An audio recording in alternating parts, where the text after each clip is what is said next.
Assalamualaikum warahmatullahi wabarakatuh. Halo semuanya, selamat datang di video ini. Pada kesempatan kali ini kita akan membahas sebuah kasus hukum yang sempat menarik perhatian publik beberapa waktu lalu. Kita akan menguraikan kasus ini dari sudut pandang psikologi, forensik, sosial, dan bagaimana nilai-nilai Al-Quran khususnya surat Al-Ma'idah ayat 32 dapat memberikan tujuan perspektif tambahan. Tujuan pembahasan ini adalah murni sebagai ruang edukasi dan pembelajaran bersama. Kasus akan menjadi fokus analisis kita adalah peristiwa yang melibatkan seorang ibu bernama Karti Utami di Brebes pada bulan Maret 2022. Alasan kasus ini diangkat adalah karena ia memberikan gambaran nyata mengenai irisan yang sangat kompleks antara tindak pidana dan kondisi darurat kesehatan mental.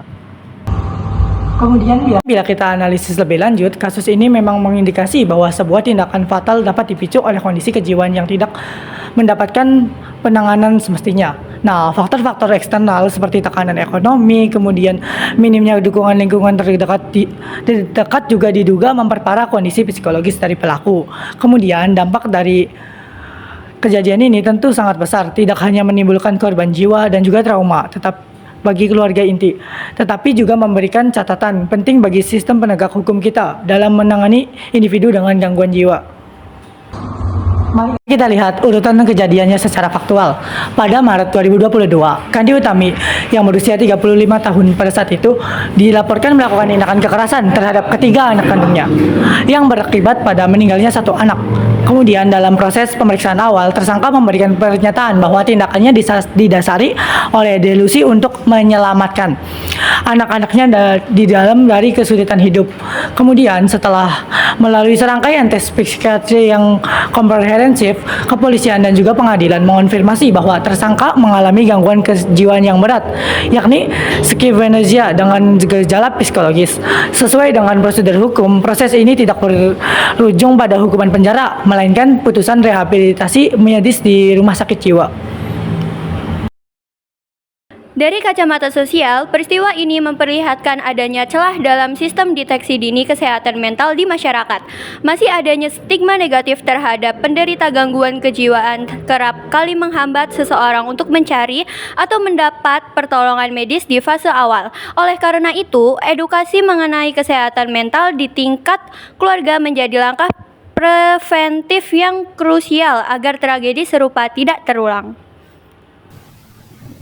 Mari kita hubungkan fenomena sosial ini dengan prinsip moral dalam Al-Quran, yaitu surah Al-Ma'idah ayat ke-32.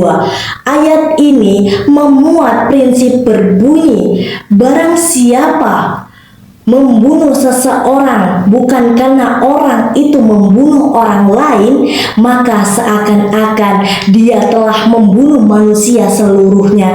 Dan barang siapa memelihara kehidupan seorang manusia, maka seolah-olah dia telah memelihara kehidupan semua manusia.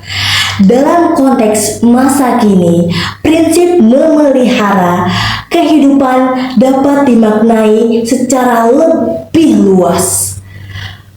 Menyelamatkan nyawa tidak terbatas pada pertolongan fisik, tetapi juga mencakup penyediaan akses layanan kesehatan mental dan menciptakan lingkungan yang suportif. Mengabaikan isu kesehatan mental terbukti dapat berujung pada hilangnya nyawa yang pada akhirnya berdampak pada rasa aman seluruh masyarakat. Dalam literatur Islam, terdapat sebuah hadis riwayat Abu Daud yang menyatakan pena pencatatan amal dan dosa diangkat dari 3 golongan, yaitu orang yang tidur sampai ia bangun, anak kecil sampai ia balik, dan orang yang hilang akalnya gangguan jiwa sampai ia sadar. Hadis ini ternyata sejalan dengan prinsip hukum pidana modern seperti yang tertuang pada pasal 44 KUHP. Seseorang yang kehilangan kapasitas kognitif dan kesadarannya secara medis tidak dapat dimintai pertanggungjawaban pidana secara penuh.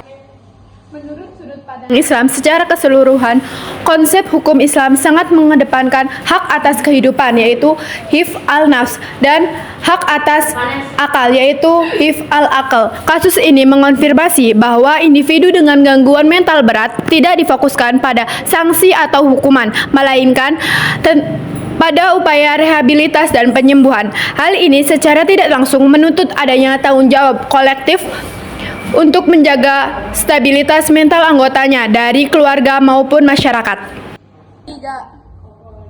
Beberapa poin edukasi yang bisa kita jadikan catatan. Yang pertama, bagi individu, penting untuk mengenali batasan ketahanan diri dan tidak ragu berkonsultasi dengan profesional kejiwaan bila diperlukan.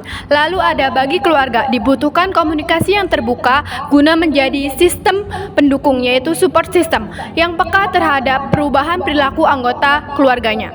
Lalu ada bagi masyarakat, peningkatan literasi mengenai kesehatan mental sangat diperlukan agar fasilitas layanan kesehatan dapat dimanfaatkan dengan baik dan tanpa adanya bayang-bayang dari stigma masyarakat.